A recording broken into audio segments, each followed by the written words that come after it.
What we're going to start with today is some somatic and embodiment work.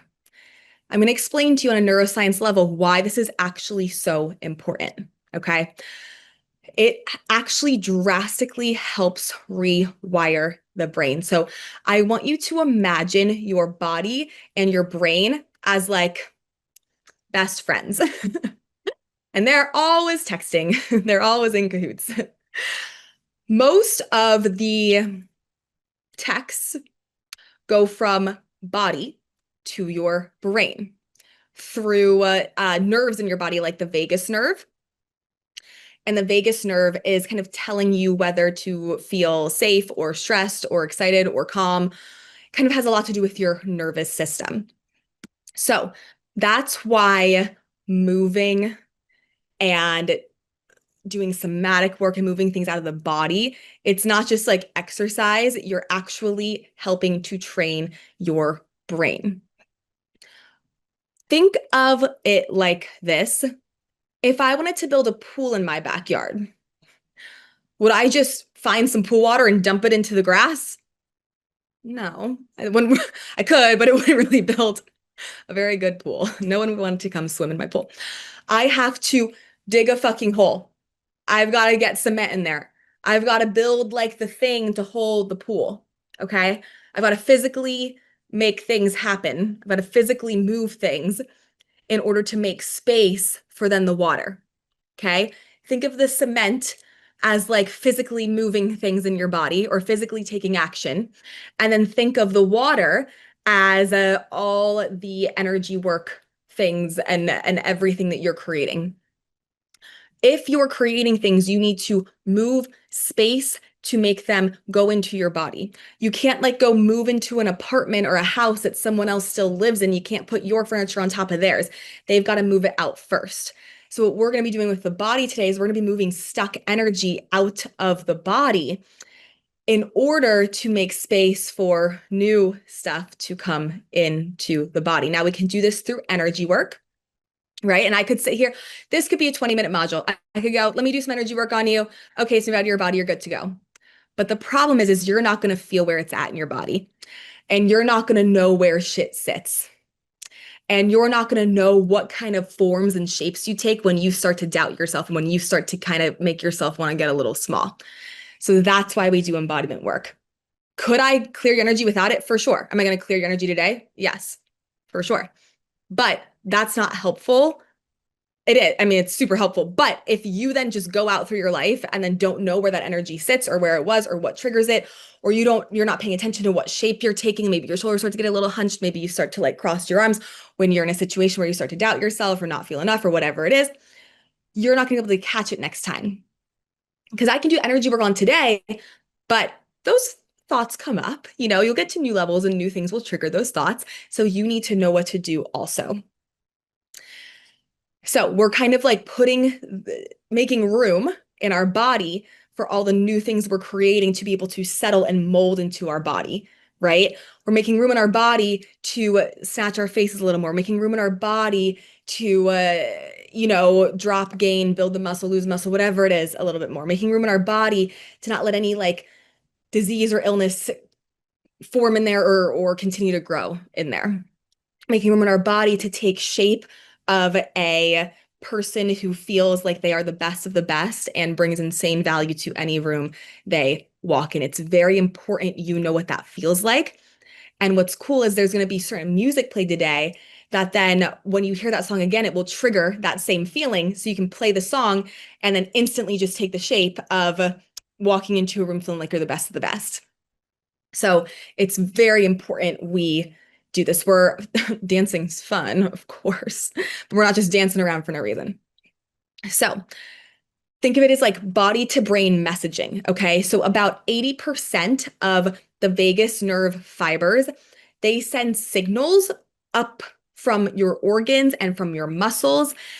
And when you start to know how to like relax the tense parts of your body or like know where these emotions of not feeling enough or whatever it may fucking be today sit, you'll start to be able to relax and shake it out It's kind of like how, if like you yell at your dog or like you're like, no, don't do that. Like, don't try and kill the chicken. Like when I do, Honey tries to like chase after my chickens, my golden doodle Honey.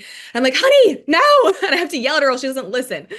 She's a lot like me. She just won't listen to authority. So I'd be like, Honey, don't chase the chickens. And then, it shakes her if I yell at her and then she'll like shake, she shakes it off. She's literally doing dogs know they're doing somatic healing work. Or like if a 2-year-old's having a tantrum and they're like, "Rah!" They're literally just they're getting it out of their body. Well, what happens is we get even up till 5, even at 5, we get put into, kindergarten and everyone's like, sit there and, don't be weird. And then so you start to like lock everything in your body and then you start to become weird. And then like you can't access how you do one thing's how you do everything. So you can't access your sensual energy. You can't access your sexiness. You can't access your I'm a fucking hot bitch. You can't access my anger is hot. You can't access me being a cunt is hot. You can't access me being happy is hot. You can even access happiness because you have literally just locked yourself in a fucking prison that's your body that we're not going to do anymore. So all these signals, they land in the brainstem for some neuroscience for you. These signals from the vagus nerve, they land in the brainstem and the limbic system of your brain, and that the limbic system's your emotional center faster than even thoughts can travel. Okay. So the second your body, you might not even have a thought yet, but your body hunches, that signals to your brain, I'm not good enough, faster than a thought you were even going to have, which is actually insane. So, number 2 of why we're doing this, how our brains build new pathways, new neural pathways, okay, is they change through what's called neuroplasticity. Have you ever heard the quote, cells that fire together wire together? So basically what that means is if you are if you hear a song and you take a certain shape to that song, whenever you hear that song again, your brain's automatically going to be like, oh, I feel confident when I listen to this song. And it's really quick and easy ways to work with all the other tools. There's 3 parts to healing, right? This is one of the parts to get yourself in a state. So standing tall and having like controlled breath where you're not anxious, it lights and feeling and believing like I am the best of the best, like anyone's lucky to have me in this room right now.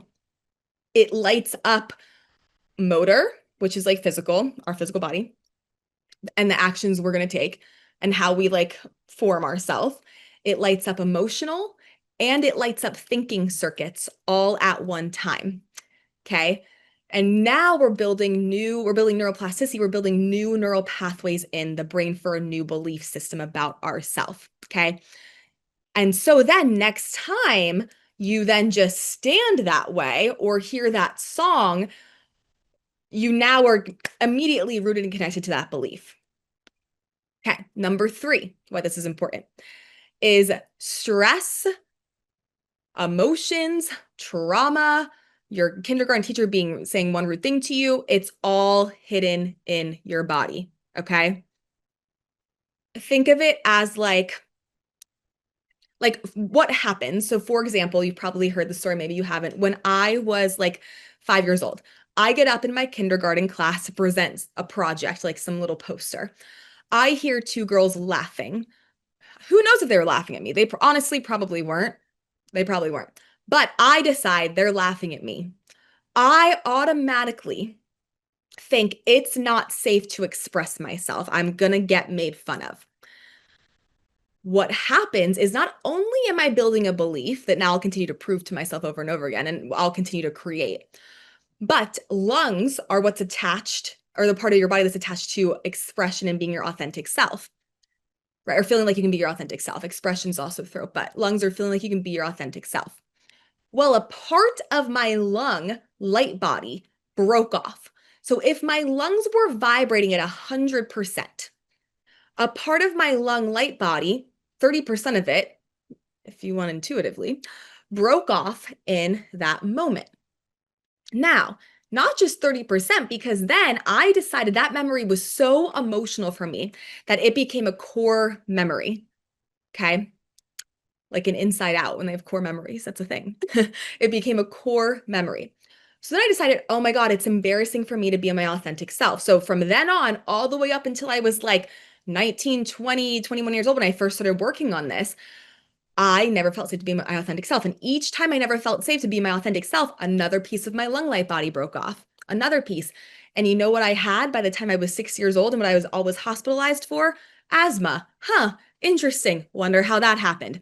My lungs were not functioning high. I had awful, awful asthma. Like I'd get a cold, asthma, breathing treatment, pumping prednisone, like AKA steroids into me to open up my lungs, like in the hospital 6, 7 days a week, constantly when I was little because of asthma. Not just like asthma, I need an inhaler because I ran. No, no, no. It was like I could just get asthma full blown, not be able to walk from the living room to the kitchen when I was like little. I had so many missing parts of my lung light body because I felt like it wasn't safe to express my authenticity that I created asthma. So, what can happen is if we're not looking at these things, one, we're creating asthma already. Two, that eventually creates lung cancer, right? Because eventually you get angry about it. And then the anger turns into cancer in the lungs, anger that I don't feel like I can express my authentic self. We seem physical, we look physical, right?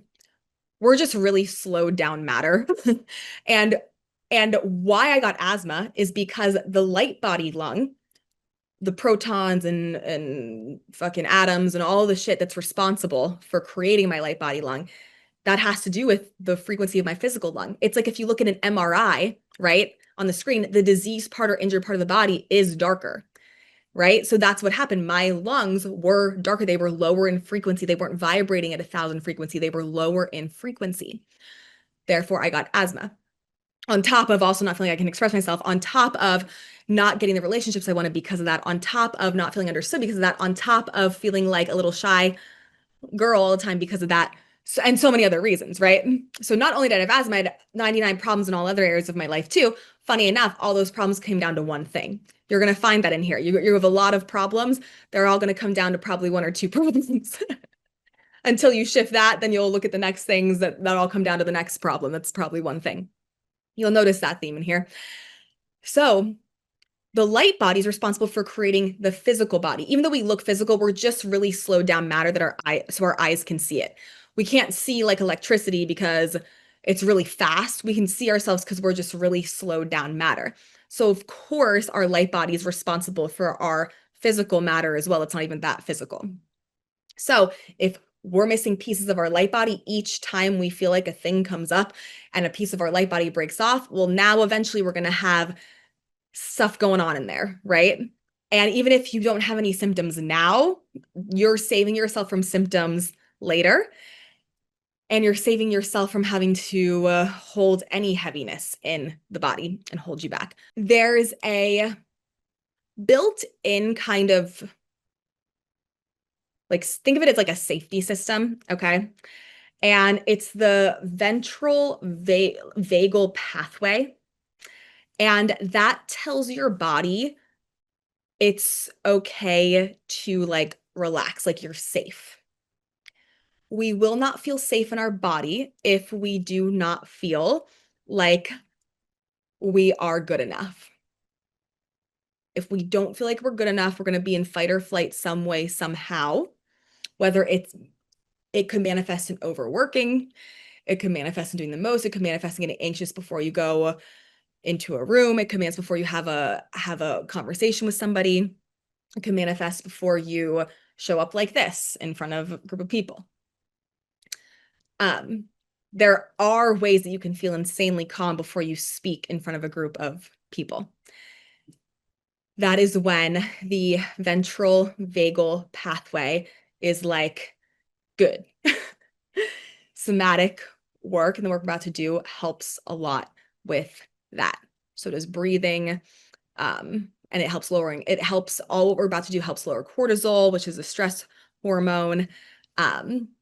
And what we're about to do also raises a growth. I'm forgetting the name, but I'll come back to you with the name next week if I can't remember it sometime today. But it's like a growth factor that helps your brain cells and connections in your brain like get even bigger. So it helps your synaptic connections like connect more and rewire easier, which is awesome.